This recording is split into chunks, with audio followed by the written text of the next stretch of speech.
je m'intéresse à la question du territoire. La question du territoire, la question de l'appartenance à ce territoire. Donc c'est là qu'est venue l'idée d'un tronc et qui ensuite va être découpé en 10 tronçons.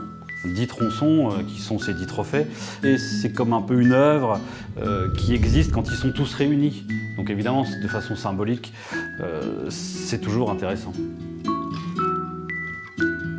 Pour les fabriquer, eh ben, il faut commencer par aller se promener dans la forêt. Ça marchera, c'est sûr.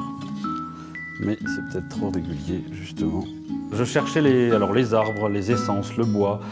C'est vrai qu'on a ici pas mal de sapins, bien entendu. On trouve pas mal de hêtres. Ah, ça pourrait me plaire, parce que ça fait comme des yeux, parce que l'écorce est belle. Il faut que je tombe sur l'arbre qu'il me faut. Genre là, les trous, ça veut dire qu'en fonderie, ça rentre dedans. Des choses comme ça. Le choix, l'arbre, c'est vraiment le fil conducteur. Donc c'est lui le plus important, tout simplement. Moi, je ne fais qu'aiguiller finalement un regard, une pensée.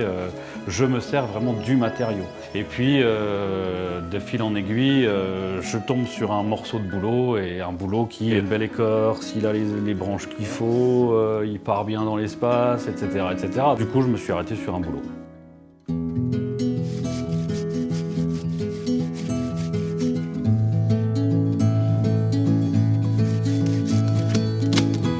Alors dans le résultat, ce qui est intéressant, c'est figer la matière. On pourrait prendre l'arbre comme ça, le couper, le tronçonner, mais évidemment, il va être vivant, il va bouger, il va pourrir peut-être, il va casser, il va craquer. Donc la transformation par le biais d'un matériau différent, par la fonderie, finalement, là, du coup, on est face à un objet.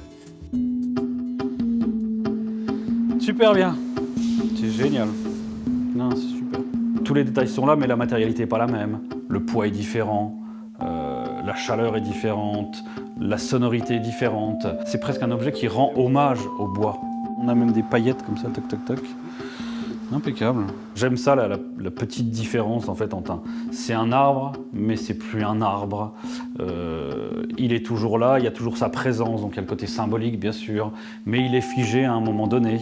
On change le statut de l'objet tout simplement, donc du coup on est dans un rapport peut-être plus poétique à l'objet. Surtout que finalement les pièces vont être dispersées, donc finalement chacun aura un morceau du puzzle quelque part, quoi. Donc ça évidemment pour moi c'est assez intéressant.